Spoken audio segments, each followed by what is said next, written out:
नमस्कार दोस्तों, जय माँ गायत्री। आप सभी का मेरे YouTube चैनल शुभकर माही अष्टो में स्वागत है।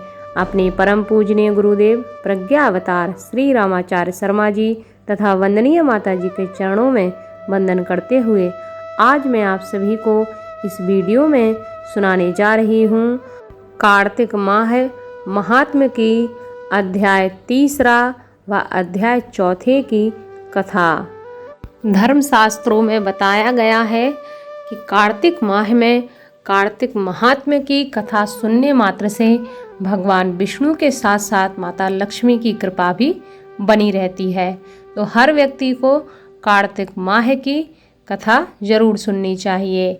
लेकिन उससे पहले अगर आप मेरे चैनल पर पहली बार आए हैं तो प्लीज़ हमारे चैनल को सब्सक्राइब कीजिए, वीडियो को लाइक कीजिए और वीडियो को ज़्यादा से ज़्यादा शेयर कीजिए ताकि आपके साथ साथ इस कथा का और भी लोग लाभ ले सके और आपको भी इसका पुण्य प्राप्त हो।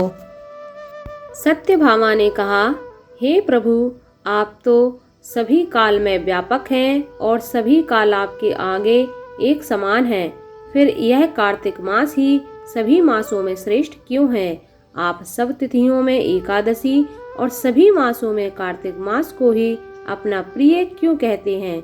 इसका कारण बतलाइए। भगवान श्री कृष्ण ने कहा, हे भामिनी, तुमने बहुत अच्छा प्रश्न किया है।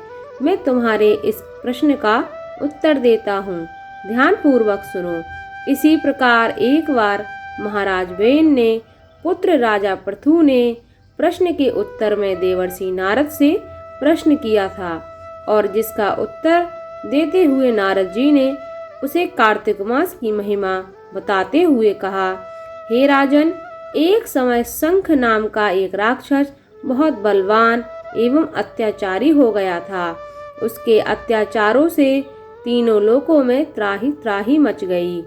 उस शंखासुर ने स्वर्ग में निवास करने वाले देवताओं पर विजय प्राप्त करके इंद्र आदि देवताओं एवं लोकपालों के अधिकारों को छीन लिया।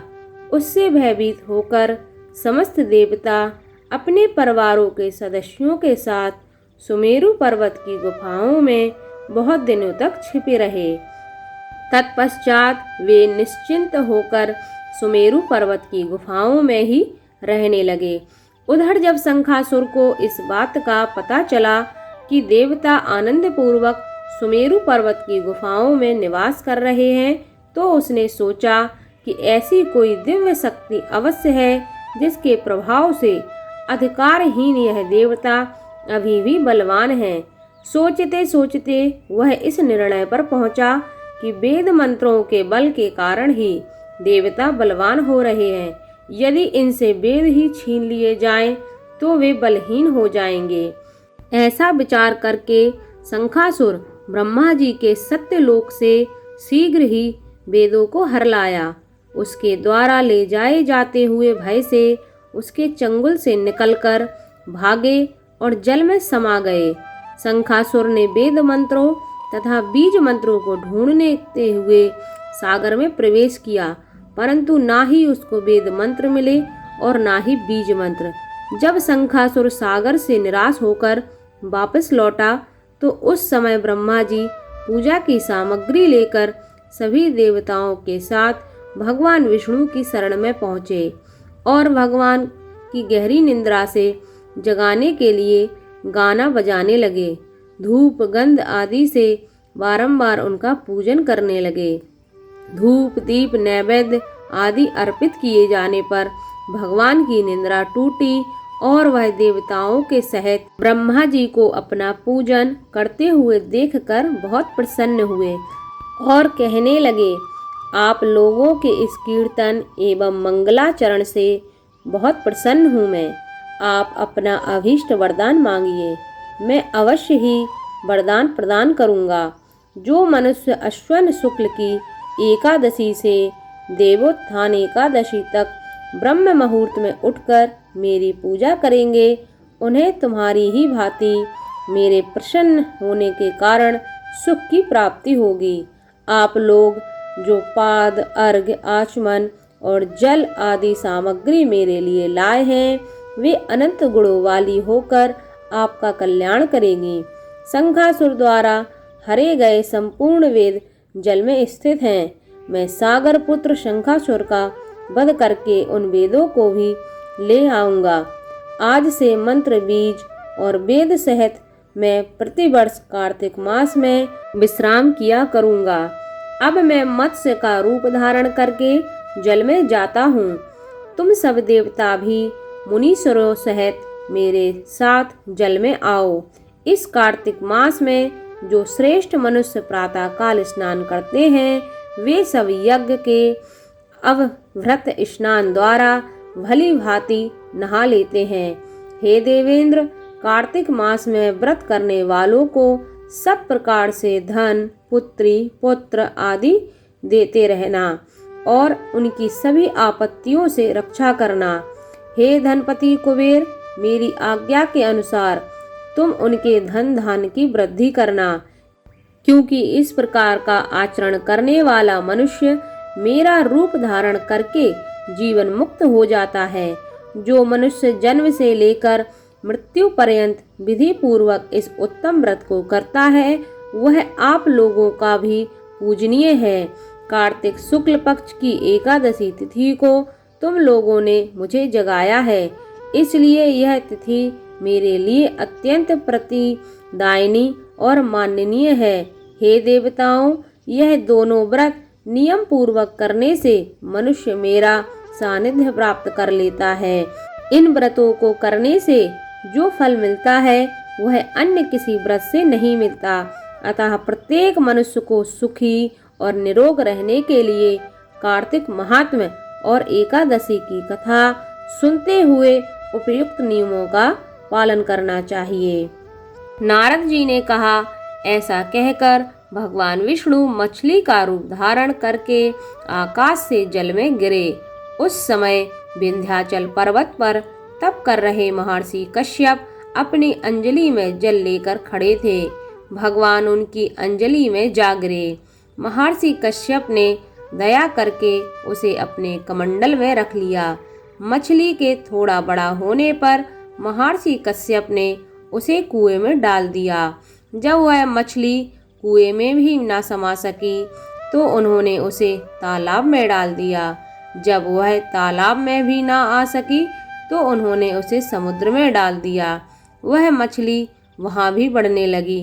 फिर मत्स्य रूपी भगवान विष्णु ने इस शंखासुर का वध किया और शंखासुर को हाथ में लेकर बद्री वन में आ गए।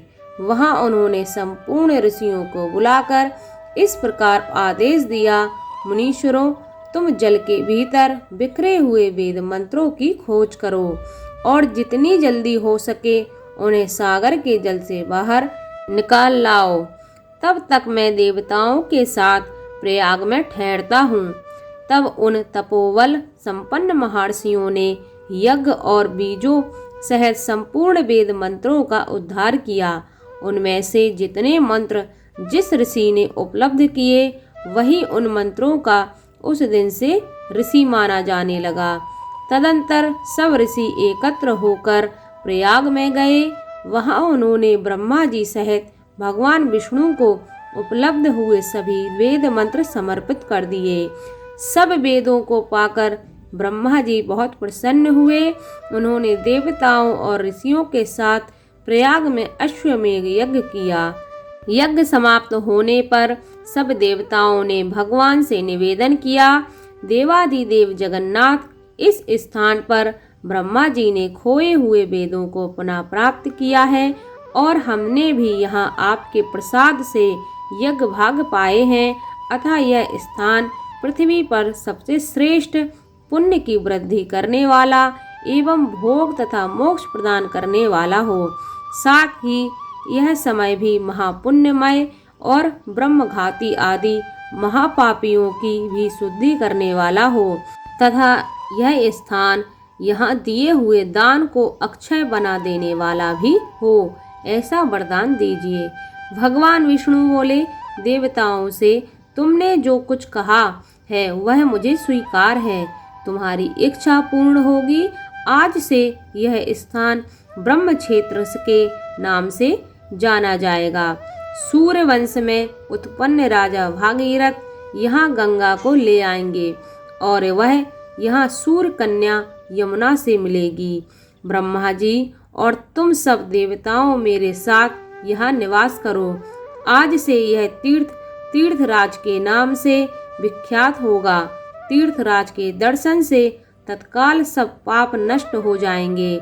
जब सूर्य मकर राशि में स्थित होंगे उस समय यहाँ स्नान करने वाले मनुष्य के सब पाप का यह तीर्थ नाश करेगा।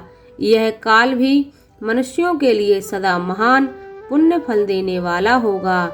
माघ में सूर्य के मकर राशि में स्थित होने पर यहाँ स्नान करने से शालोक्य आदि फल प्राप्त होंगे। देवादिदेव भगवान विष्णु देवताओं से ऐसा कहकर ब्रह्मा जी के साथ वहीं अंतर्ध्यान हो गए। तत्पश्चात इंद्रादि देवता भी अपने अंश से प्रयाग में रहते हुए वहां से अंतर्ध्यान हो गए। जो मनुष्य कार्तिक में तुलसी जी की जड़ के समीप श्री हरि का पूजन करता है वह इस लोक में संपूर्ण भोगों का उपभोग करके अंत में वैकुंठ धाम को जाता है। कार्तिक माह कथा अध्याय 3 व 4 अध्याय की कथा समाप्त। अगर आपको यह कथा अच्छी लगी हो तो वीडियो को लाइक कीजिए, चैनल को सब्सक्राइब कीजिए और वीडियो को ज़्यादा से ज़्यादा शेयर कीजिए ताकि आपके साथ साथ आपके अपने भी इस कथा का लाभ ले सकें। तो खुश रहिए, मुस्कुराते रहिए। थैंक यू, धन्यवाद। जय माता दी।